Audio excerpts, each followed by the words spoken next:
Welcome to Unpacked Radio. I am your host, Norris the Pope Johnson. And tonight we'll be talking about the special education system, online learning, virtual social distant learning, all the other good jazz. And on November the 27th, please sign up for Carpool to Justice with Brother Akbar. They're doing a carpool for justice. They're going to do it on Black Friday. So make sure you hook up with him and link up with him on his Facebook for a carpool to justice. We'll be back in 1 minute with Mike Jones and special education.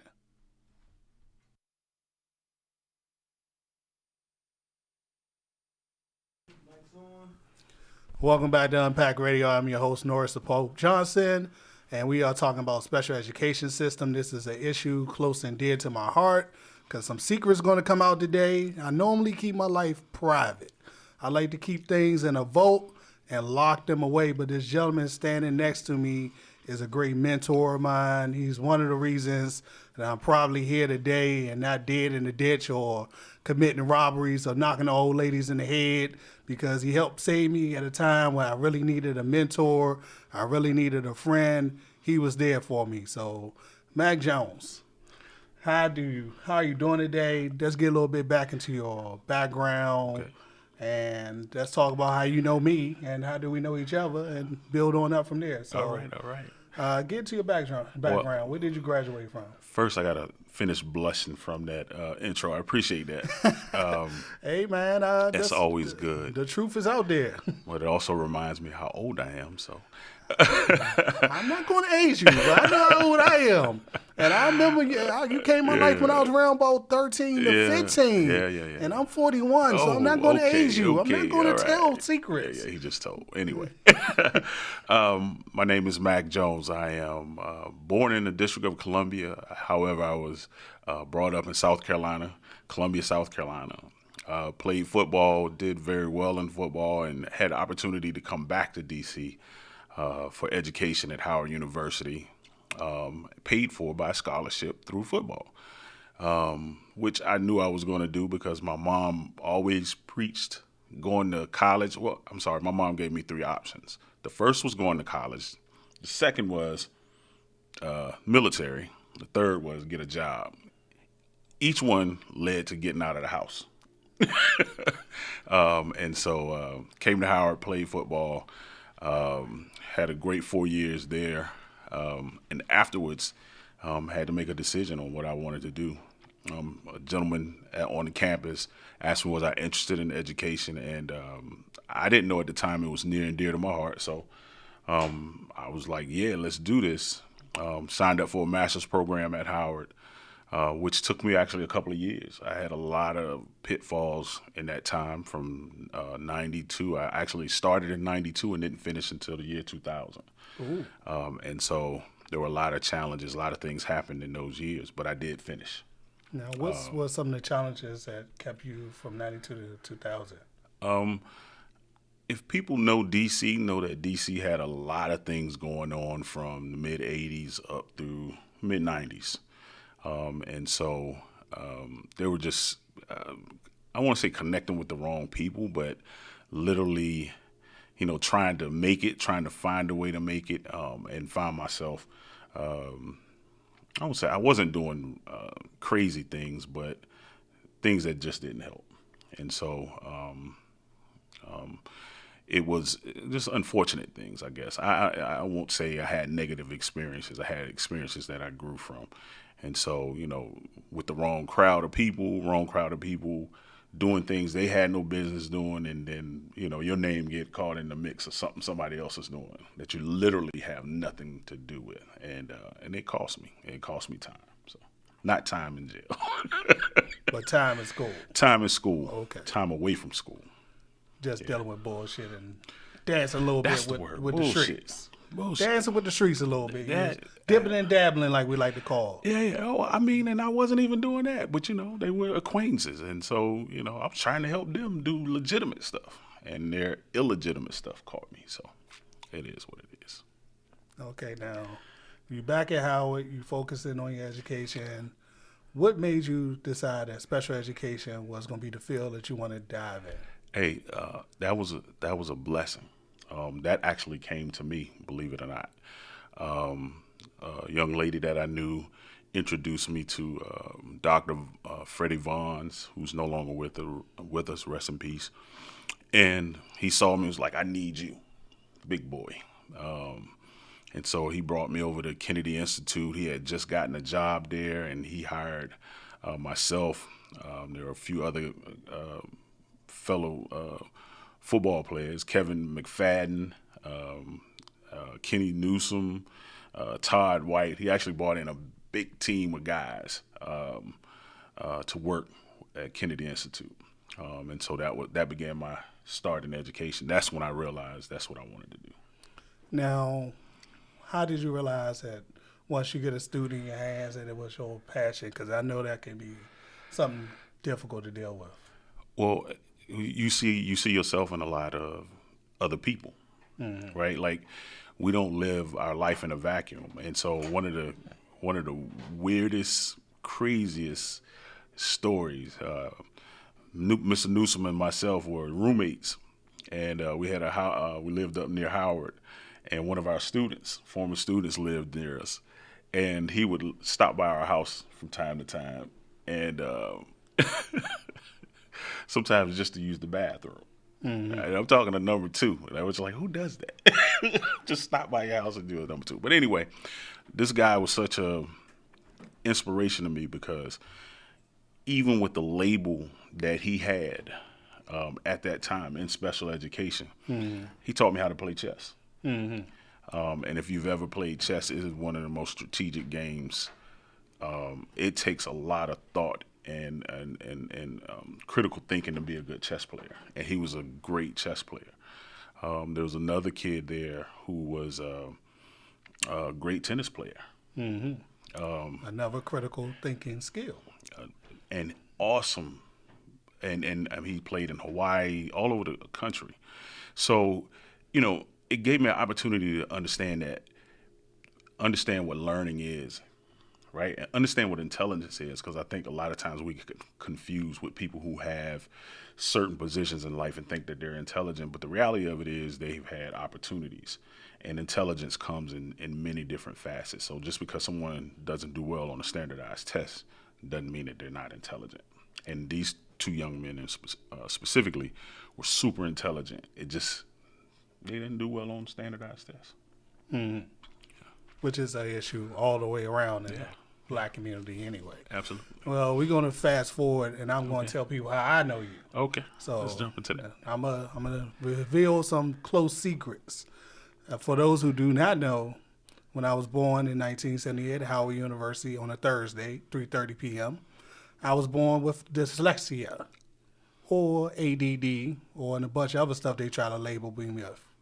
And for a long time, they locked me away in a room because I couldn't read, I couldn't write, and I couldn't comprehend. And in that special room, I learned nothing.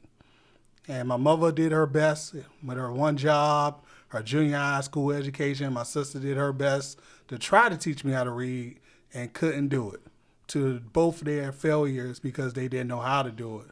Now, somehow they did find me some good tutors, and they found me the correct help.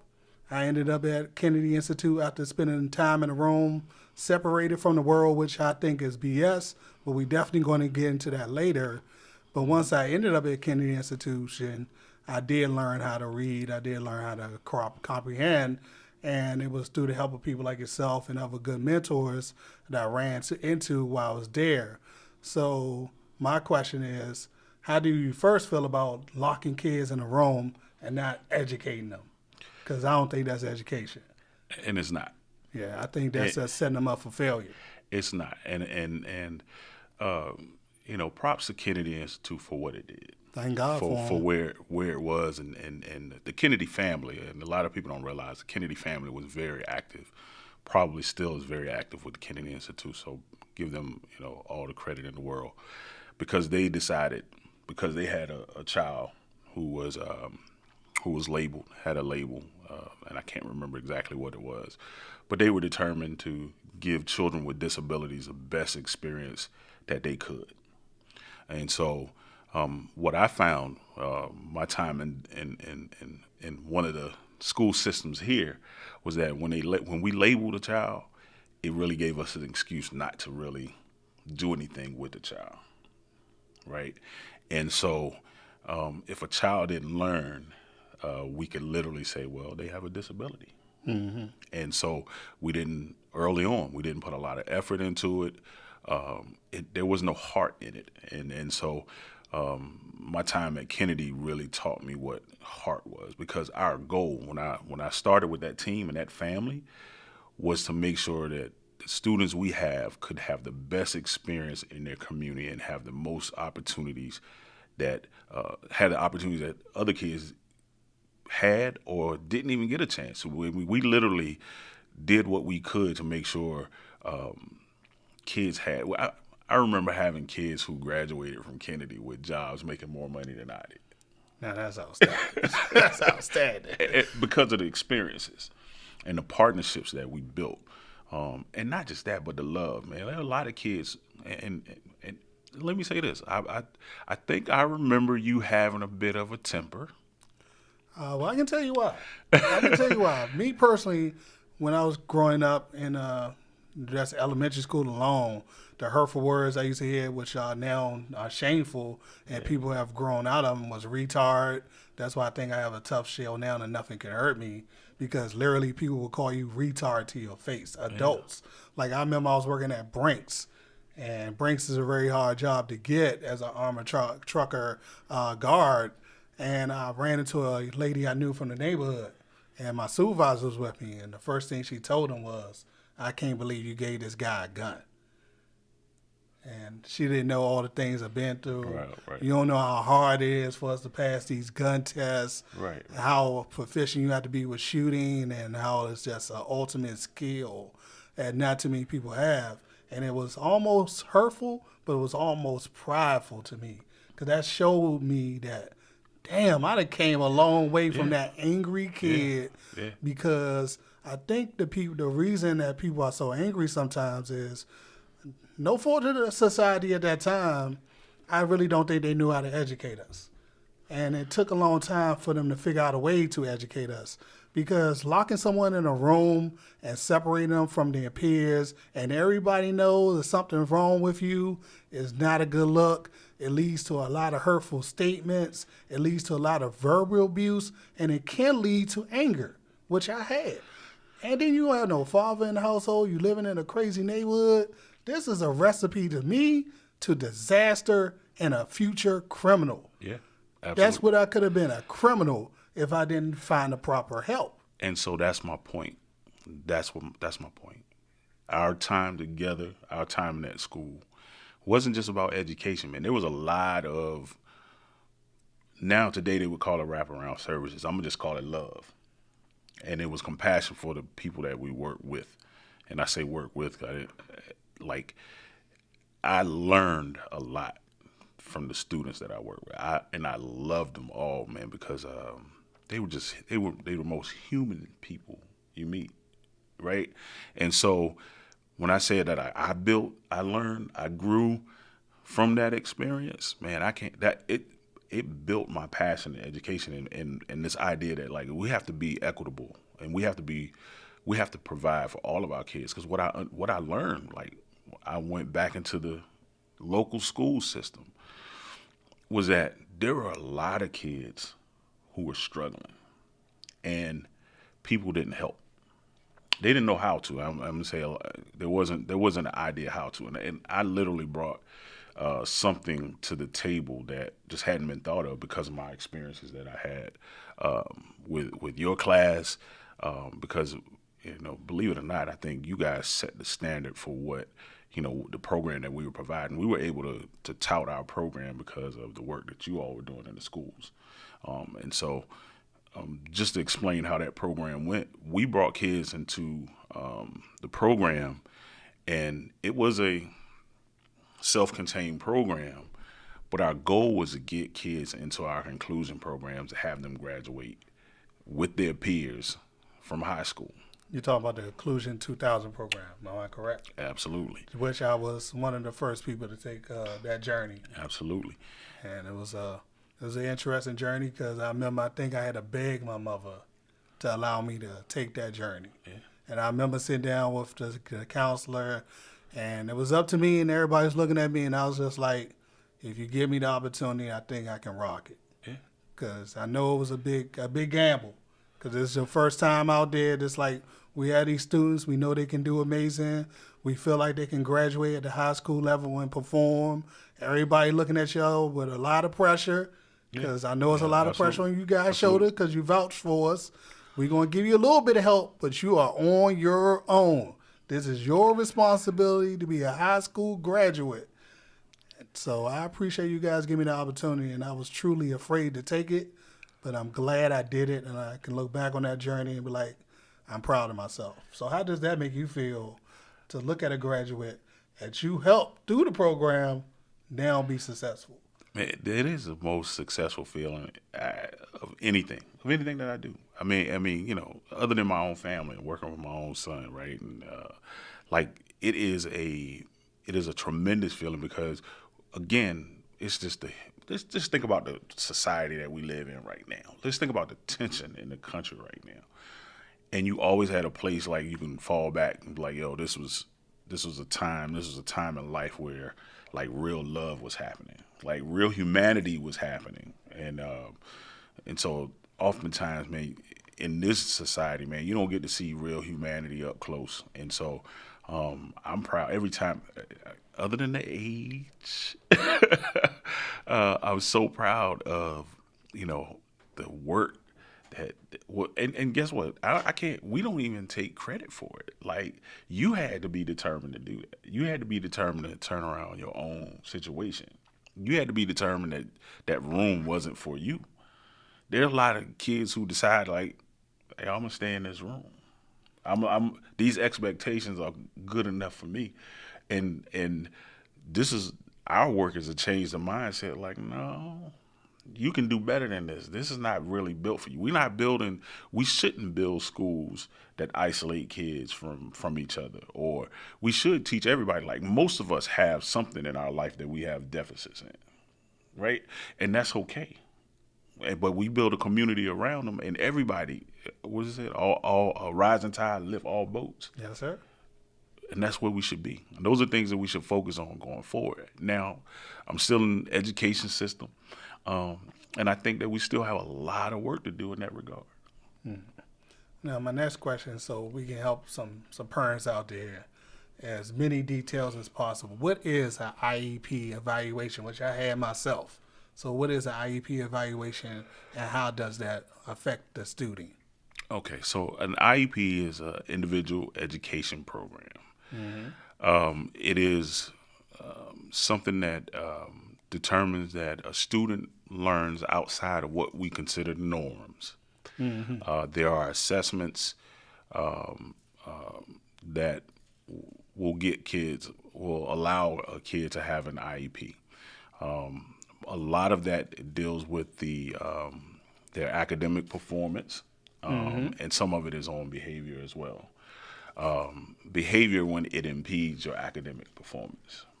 So if a kid is acting out in school so much to the point that it impedes them performing academically, it's possible that they can get an IEP. School systems are geared to not be so quick to give a student an IEP. Why is that? There are a number of reasons. There are a number of reasons. One is minorities are overrepresented in IEPs, special education students. We're overrepresented, and part of that is realizing that a lot of our kids start school at deficits. Right? Like if you start, let's just say kids don't get a chance to go to pre-K. So by the time you get to kindergarten, there are other kids who've already been in pre-K doing X, Y, and Z. There's an expectation you should be with them, and you're not. Okay. Right? When I was in schools, it used to be once you were like 2 grade levels behind, you start getting that consideration for IEP. If you had to be at least 2 grades behind to get an IEP. 2 grade levels behind is a lot, and it can get wider. But with the correct intervention, you really don't necessarily need an IEP for that, Okay. right? However, parents should do their due diligence if they're seeing semester after semester or year after year of a kid not performing well.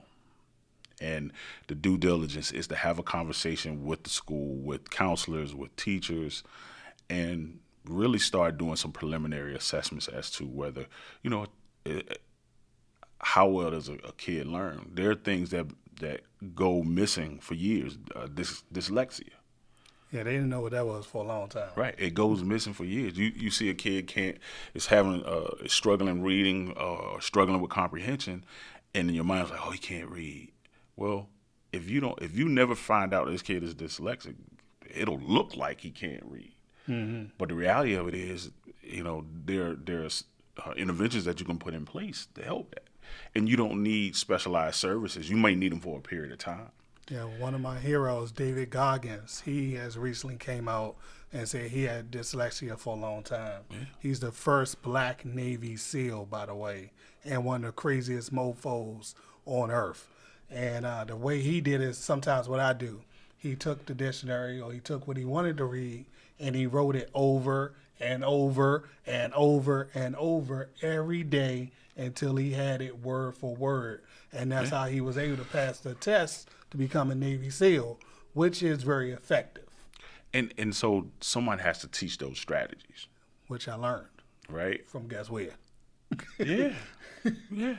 Somebody have to teach those strategies. And so, we have a lot of challenges. And some of the challenges, too, is that when we come out of certain communities, there's an expectation of low performance. Mm-hmm. And sometimes it's even in our homes. And, no knock on our parents who are doing the best that they can, but sometimes a parent is not able to see, like, our own expectations should be a little better.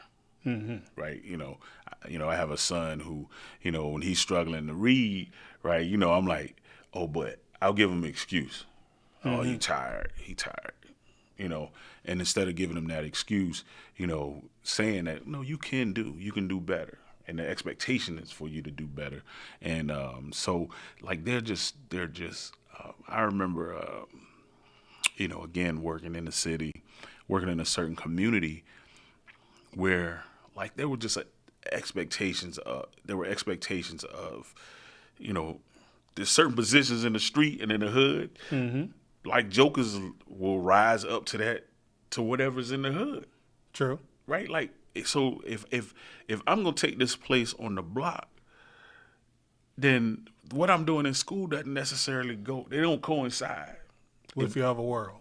Yeah, if that's my goal in life, because that's what I see, that's what other people are doing, then what I'm doing over here really doesn't matter. And there are kids who do both and do well at both. And we hope that they, can maneuver themselves away from what's keeping them attached. Like, but you just said, like, the determination. You had a determination. Your hero had a determination, and you have to have that determination. And sometimes that's intrinsic. Sometimes you have it within you, and then sometimes somebody extrinsic, somebody outside, gotta, hey man, come on, let's go do this.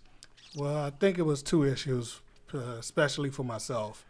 I've always seen my mother work hard, so. Mm-hmm. I've seen, regardless of all the other craziness I went through as a child, I always seen a hard work ethic.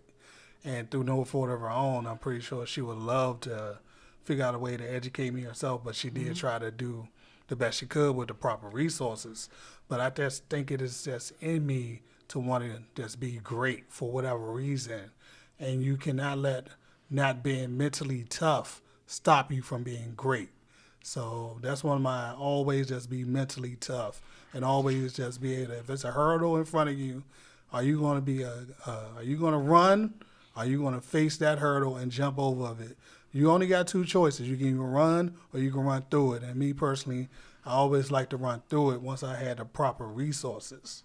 So I think it's just an issue of also having people willing to give you the proper resources and not willing to throw you away.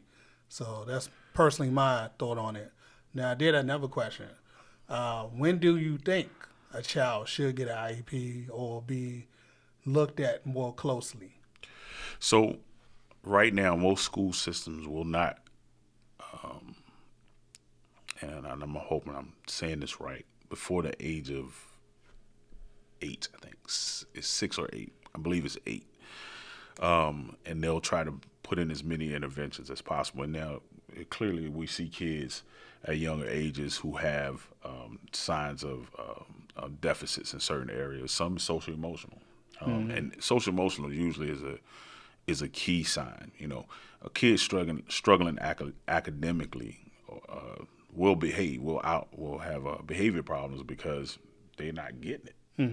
Right? Like this stuff is not really jiving, and it's the only way I can either avoid it or I can avoid it.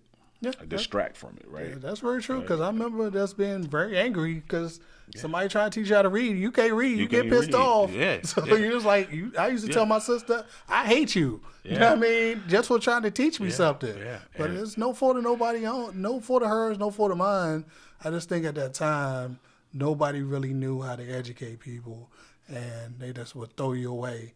And thankfully, somebody somewhere figured this stuff out. So, And so what parents should do is be engaged, right? And sometimes that's hard to do, right? If I'm a parent and I didn't do well in school, like how do I stay engaged with this and having conversations with people who may be talking in another language? I might not understand it as well. All I know is I'm looking at a report card or progress reports and it ain't looking good. Or they calling me 5 times a day or every day. And so when I say being engaged with the teachers and being engaged with school counselors and taking time out to have conversations. A parent can ask for an assessment at any time. And schools are obliged to start a process. So you telling me legally right now, if I had a kid and I felt like something was off, they would have to legally give my kid IEP evaluation. Not give you IEP.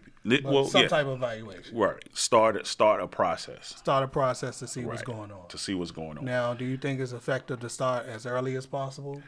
I think it's definitely effective, but I think it's also be prepared to have broader conversations. And the only reason I'm saying that is because if we can eliminate or if we can determine what are the issues and challenges, sometimes we can avoid some of those things that'll come later in life, so that deficit won't get larger. Because I mean, there are things like, you know, some kids have traumatic experiences, some kids have phobias.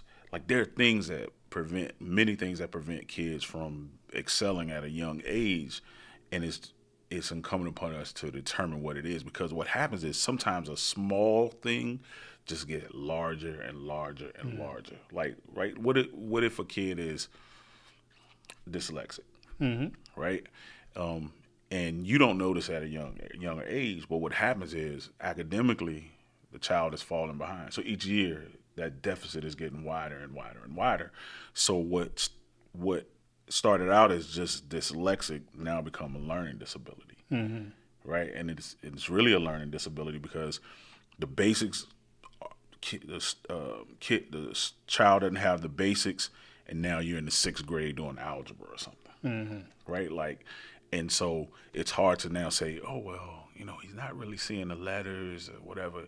Like at that point, you're like, man, he can't do simple addition, right? So it's I think what I'm saying is just being involved and being engaged, and then allowing the professionals to do what they need to do. So But you got to be engaged with the professionals. So it sounds like to me you're saying that definitely you be an active parent in your child's life. Absolutely. And that will help evaluate your child by just being active and knowing your own children. And knowing that sometimes you can't annoy the fact that your child needs help. And being aware that your child needs help. Now, being a professional, how many times have you seen a parent that was just like, nah, not my child? How many times did you run into that? Oh, jeez. That they were just living in the world of denial. Yeah, but yes, a lot.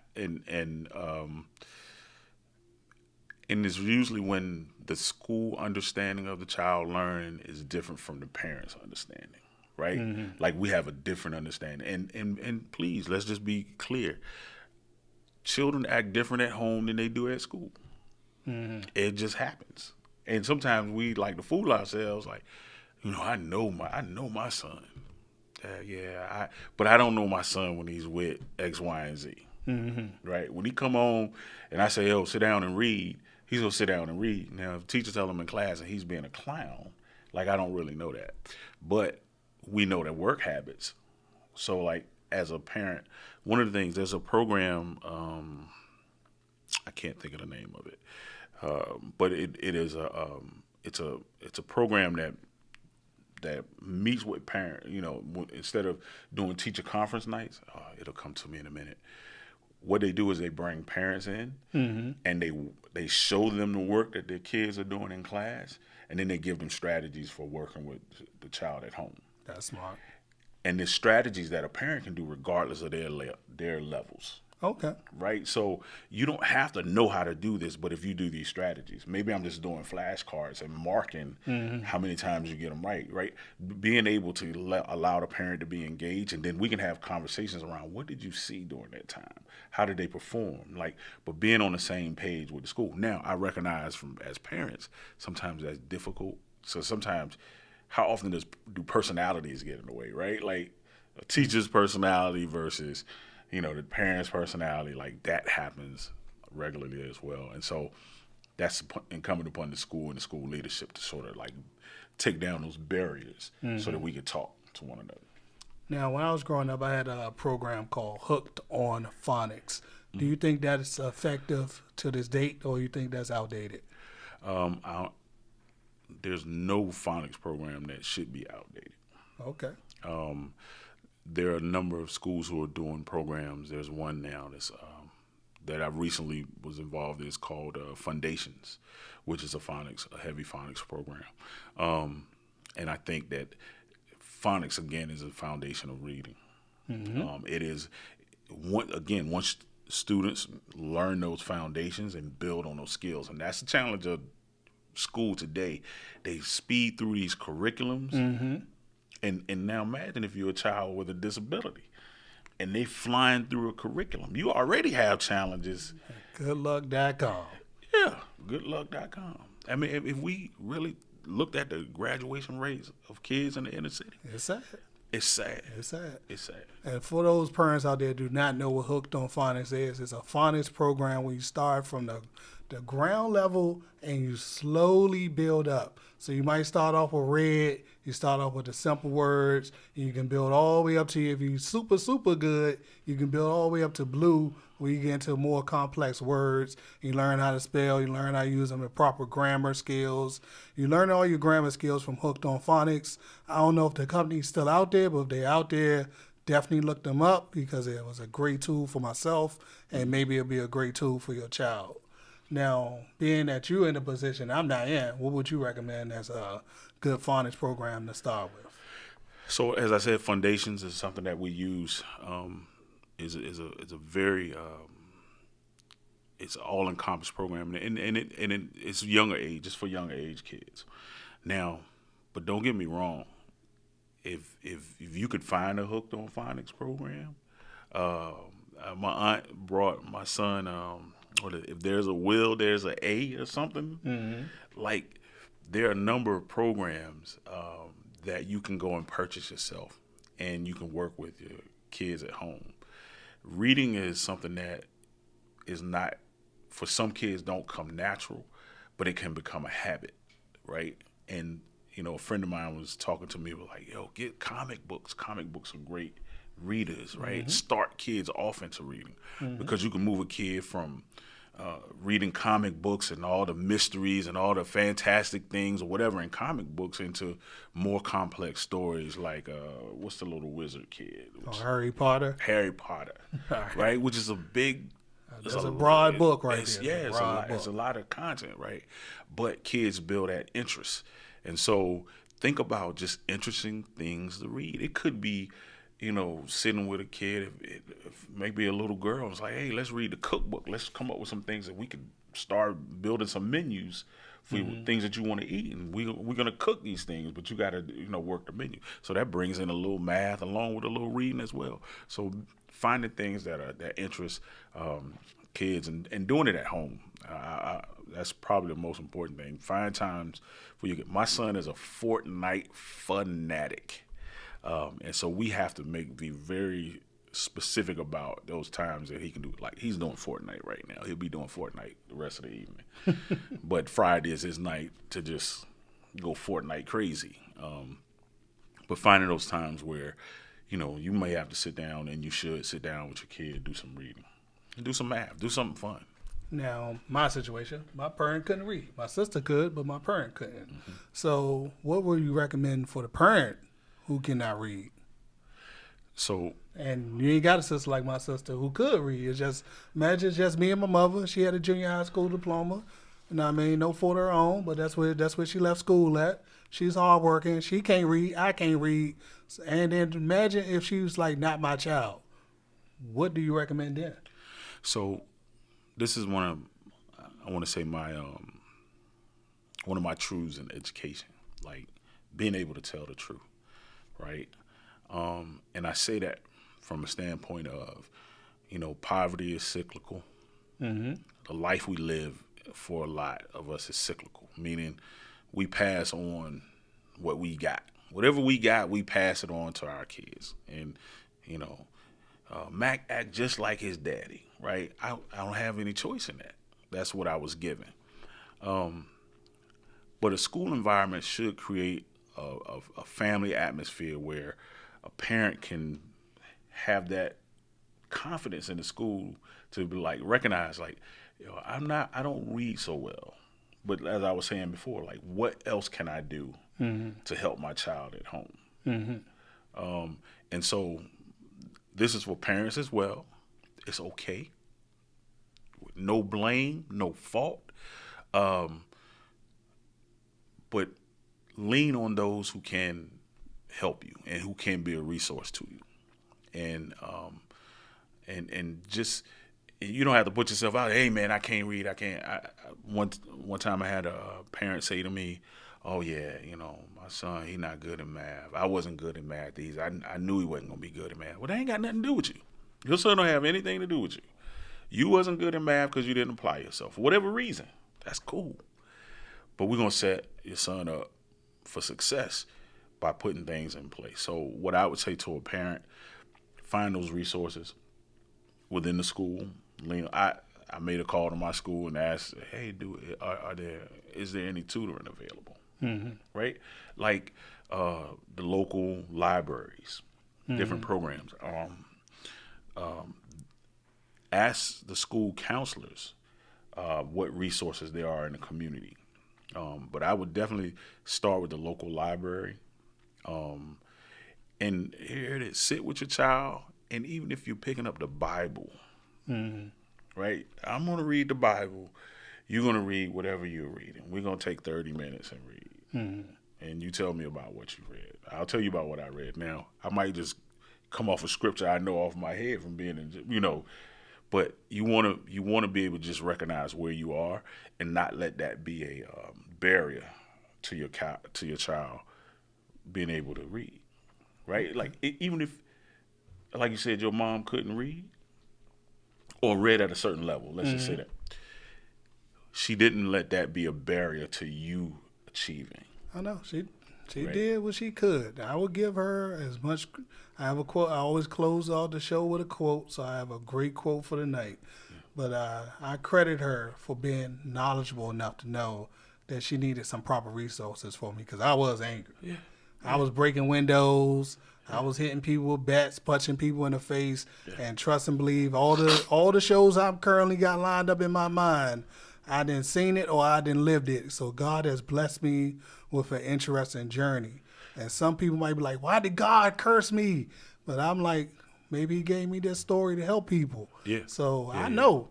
I was angry. She had to go get me a psychiatrist. Like, I was angry. What I remember about the program, though, the great thing about the program that we had was during challenging times, and that's why it was so important.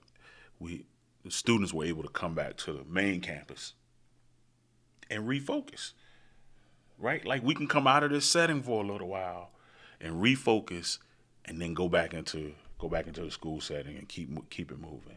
And I think again, those are the supports. Those are the type of supports that kids need today. One of the things that we recognize that a lot of kids are dealing with traumatic situations. In a lot of communities around this country, man. Just imagine a kid growing up in Chicago right now, or in New Orleans, right? Like D.C. What am I talking about? I mean, right at the home front. Yeah, Southeast. There are things that kids have to go through that some of us haven't had to go through, or even just imagine if you're bringing in a teacher from the Midwest somewhere. Mm-hmm. Teacher has no experience with that. And so we have to train teachers to be a part of this community, like understand this community.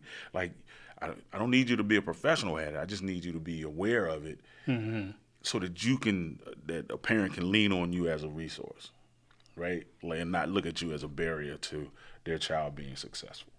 All right, now my next question is, how do you feel about either a small classroom or a big classroom? Now myself, I've experienced both, and I think the best method is the smaller classroom where you can kind of team up with other people and kind of trade knowledge. But what do you think is more effective? I think it is very logical that a smaller classroom is more conducive to learning. Mm-hmm. So, however, and with some of the work that I've done recently, I know it sounds crazy. Research doesn't necessarily support that. Research doesn't necessarily say, hey, if you give a smaller class, kids will do. I don't know why. I really, in my mind, it feels like it just hasn't been done, or that resources are so limited that nobody's really saying, let's do this. What the research does say is that small groups within the classroom setting is something that should happen.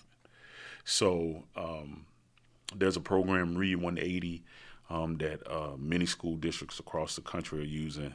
And Read 180 has what's called a workshop model. And the workshop model is just that. We start off class in a big group. I give you some information. We go back and forth. We do this part, and then I break the class into groups. I have one group that's doing independent work. I have one group doing computer work, and then another group that I'm working with directly. And then we shift throughout the class. And that's it's a workshop model. It has other names, but that's what research leans toward: small groups in the classroom setting. Okay. Now, at the Kennedy Institute, do you guys focus more on education or more on trying to get a person to the workforce? What is the purpose? Because I noticed, like, some people, like myself, I was lucky enough to get a degree. But some people, they just, at 21, that's it. We're not going to educate you no longer. So what is the model at best work? Is it hopefully we can educate you, or hopefully we can get you a trade? What do you recommend, or is it just different for everybody in their drive? So I'll do a recommendation. I can't speak for Kennedy Institute any longer, but a recommendation for programs like Kennedy. And what Kennedy was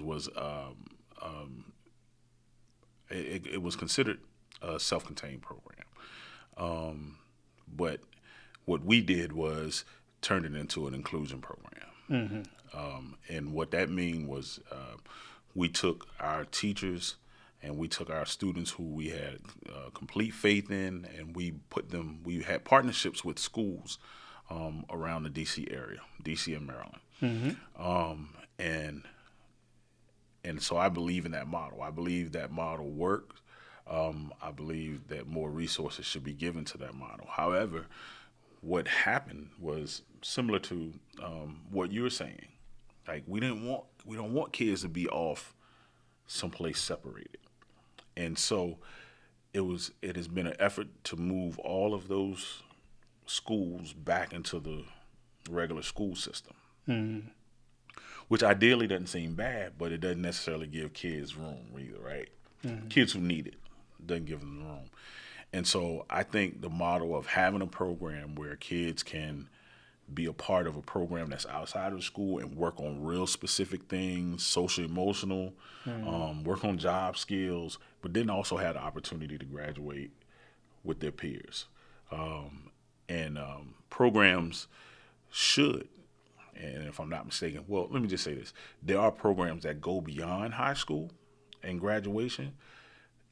A lot of times, by the time kids get to that level and that age, they're tired of school. Mm-hmm. And even though it moves into a different component, for them it always looked like and feel like being a part of a program at a school. I'll say in this area, Catholic Charities does that work. So once you're beyond school age, there's a place where you can go to continue to get services, continue to help you with the job skills. But ideally now a lot of kids aren't aware. And again, that's what we're talking about, resources. There are colleges around the country who service students with disabilities. I had the opportunity to you guys to go to UC. I chose not to because I was just tired. Yeah. I was like, I did what I could for you. I'm done. Right. But even then, I was still been on my own. Probably with some resources, but it's up to you to get it. Yeah. But me personally, while I was at Spingarn, I did notice they do have a special education there. And those students don't have degrees. And they were in those small rooms. And some people who went to Spingarn with me fell back into their safety net of going back to hanging out with those bad elements of people who may have the resources that you have or may not have the resource you have. But what makes a child, to your knowledge, have that drive to say, hey, I'm not going to fall back into my safety net. I'm going to keep on going down this straight line and get this education because you gave me the opportunity. I could have easily messed it up. I had every opportunity to do so. So what do you think drives a person to do that? Support. But they had the same support. I was with Curtis. You remember Curtis Robinson? We there together. Yeah. We in Spingarn same year, same time. I went to the left. He went to the right. So what makes a person like that goes to the right, and what makes a person go to the left where you just like, I have this drive. I know what I want. Or is it just an individual thing? It's definitely an individual thing. But, my point when I say support, I don't think there is a person who has come out of a challenging situation who can't look back and tell you, hey, Mr. Jones decided he wasn't going to let me do that. Mm-hmm. I was watching, and I don't mean to throw a movie in there, but I was watching was it Equalizer with Denzel? Mm-hmm. Equalizer 2. And I just caught the movie halfway through the movie, and there was some kid who was interested in pain, and he had told him his whole life story, and he recognized the kid didn't come back to his pain, and he went into the hood spot, and got this kid, right? He risked his own life to go in and pull this kid out of a situation, right? When that kid came out of the situation, he realized that this man wasn't going to give up on him, was going to give him his all. What I'm saying is that a lot of kids who rise above all of those challenges, I used to tell the kids I work with, I was like, hey, man, that block out there waiting on you, right? And believe it or not, you nothing special. I don't care what your nickname is and what people believe about you. The day you expire, they're going to replace you with somebody else. We're gonna wear this T-shirt till it fade, right? And once it started to fade, we ain't even gonna wear that no more. That's your legacy. Your legacy is gonna be this T-shirt until it fade, and you have to realize that you want to do more than that and move beyond that. And so, but you need people who are saying to you, take a look at this. Can you look? Can you see it? How about this? What group of people you hang with? Right? What is the requirement to hang with that group of people? If there is none, do you really want to hang with that group of people? Can you just be any Tom, Dick, or Harry and come hang out with this group of people? Because if that's the case, that group probably ain't going nowhere. Now that's amazing. Unfortunately, we'll be back in 1 minute. We're going to take a little quick break and wrap this up. All right. Dang, that.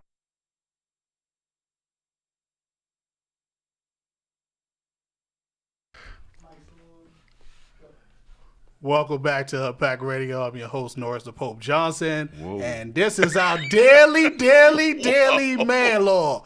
My man, as y'all see right now, his name is Ty. And this is what he do for a living. He go around and have sex for the clout.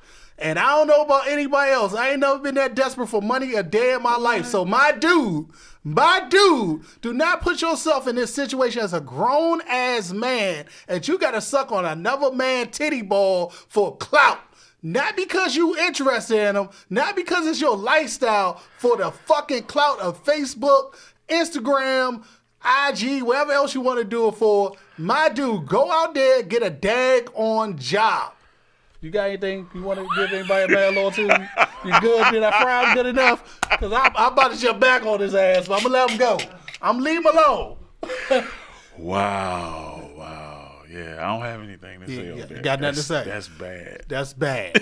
Just all around bad. Just sucking on this titty ball talking about, I love you. You motherfucker. Hey.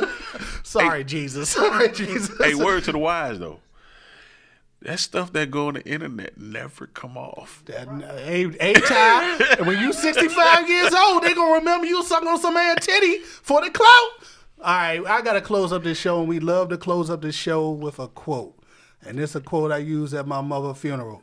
I did the best I could with the time I had. And I think that's the perfect statement for situations like this with special education programs.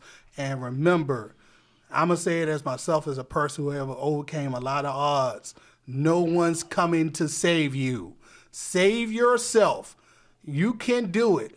If someone tell you cannot do it, look them in the eye and call them a liar. And 20 years down the road, you can laugh at them and say, I showed you what I can do because I'm a bad motherfucker. So I'm going to close the show out. Next week, we'll be talking to my man, Mr. Hope, and we're going to be talking about these black comic book characters. It's Marvel time, baby. I can't testify nobody else. It can be one person watching the show, but I'm looking forward to that one. So we're going to be talking about black superheroes next week. And Mac, thank you. Personally, thank you. You helped save my life. And I want to say I appreciate you. We're going to take some pictures. I'm going to hug you. I'm going to tell you right now, I love you. I appreciate you, brother, because you came in my life at a time when I needed a mentor, I needed a friend, and I needed some guidance because I was heading towards jail. Yeah. I was in that direction of going to jail or hell, and I had my foot on the gas pedal. So I appreciate you for helping to save my life, brother. Thank you for your testimony, brother. That's big. That's big. All right. Salute.